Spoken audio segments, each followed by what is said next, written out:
Genshin Impact. Everything we know about Natlan so far. Hey there guys, it's your boy McMix with another video on Genshin Impact and on the regions of Teyvat.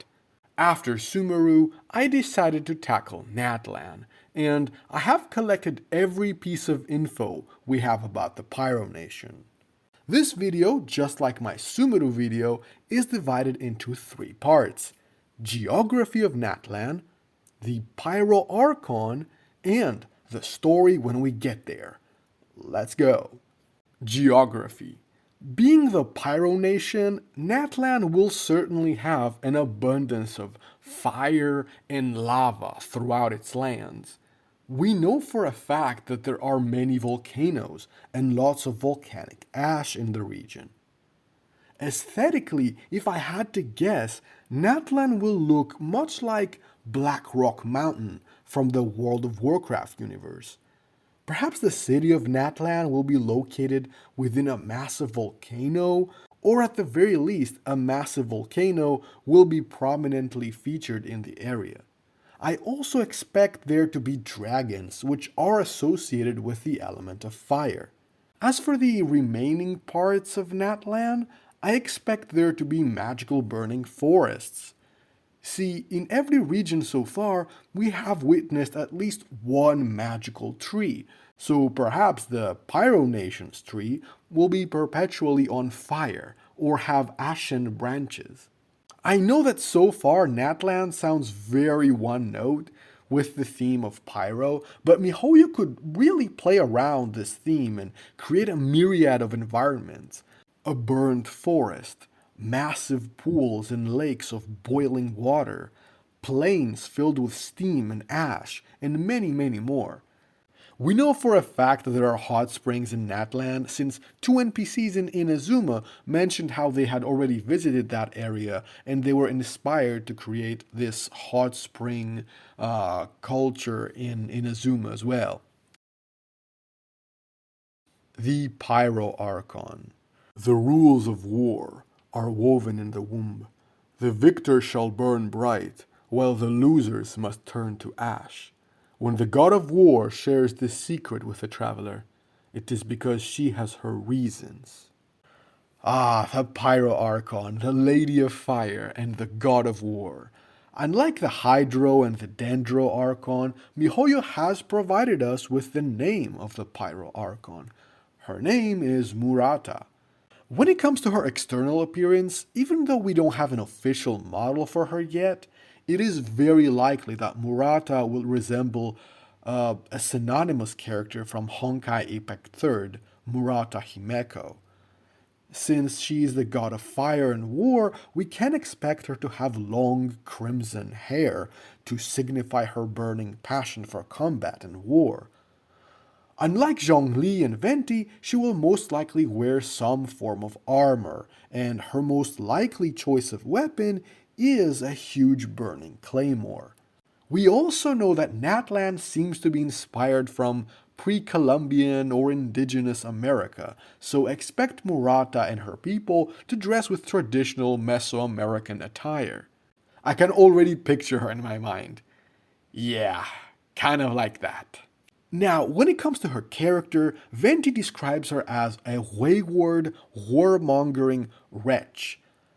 And she can be pretty obnoxious sometimes, while Zhongli in game comments that in Natlan, war rages like fire. Additionally, in the official Genshin Impact manga, Venti seems to dislike her character and the rites of combat that the tribes of Natlan perform in her name. She most likely judges other people based on their prowess in battle, and demands from her people to offer her sacrifices or take part in fighting tournaments. This warrior culture of hers may actually cause her downfall, since the Fatui will most likely try to trick her or taunt her into revealing her gnosis. The story when we get there. I know that some of you may claim that it is too early to talk about the events that will occur in Natlan, but actually we can infer a lot of things. First of all, Natlan is the last region before Shesnaya, meaning that by the time we get there, the Pyrognosis will be the only one left for the Tsaritsa to complete her plan. This will create a lot of interesting moments. Our heroes will have to race against the clock in order to help the Pyro Archon and save the Pyrognosis. Likewise, the Tsaritsa may grow even more desperate and literally throw all of the Fatui Harbingers at us. If miHoYo really wants to create a banger of an act, we may even see the Tsaritsa sending an entire army against Natlan with Pulcinella at the helm. Or even better, a full-blown Archon duel between these two opposing elements, Pyro and Cryo. The Pyro Archon will most likely be defeated in this war, and our protagonists will have to rush to the next region, Shesnaya, in an attempt to put an end to the Cryo Archon's plan. There are a lot of things that can happen, but a couple of things are for sure. There's gonna be war in Natlan, that's certain. That's a major theme with the God of War, and it's gonna be a race against the clock to preserve and protect the final gnosis. Jean and Kaya have mentioned that Grandmaster Varka has left to fight in the war, but what war exactly? And is it possible that this war occurs in Natlan and that's where we're going to meet them? That's possible.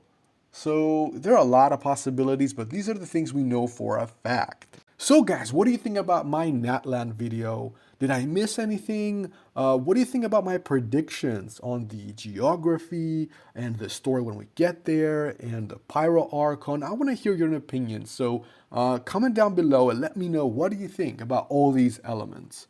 Are you excited about Natlan? I know that Natlan is literally the region that we know the least about, but we can infer a lot of things from the descriptions and the few things we know about the God of War and the Lady of Fire, right? Murata. So yeah, we can make some educated assumptions, but we'll have to wait and see what miHoYo has in store for us. Next time I'll have to tackle Fontaine, which is my favorite region. I can't wait for Fontaine, man. So stay tuned, and if you like this video, then check out my other videos on Genshin Impact, like my Sumeru region analysis video, where I talk about the Dendro Archon and the Dendro region. If you're interested in Fontaine, you can check out my Lin and Lynette are Fatui Harbingers video.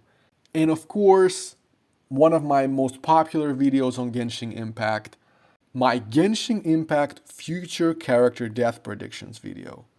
Who's gonna live and who's gonna die?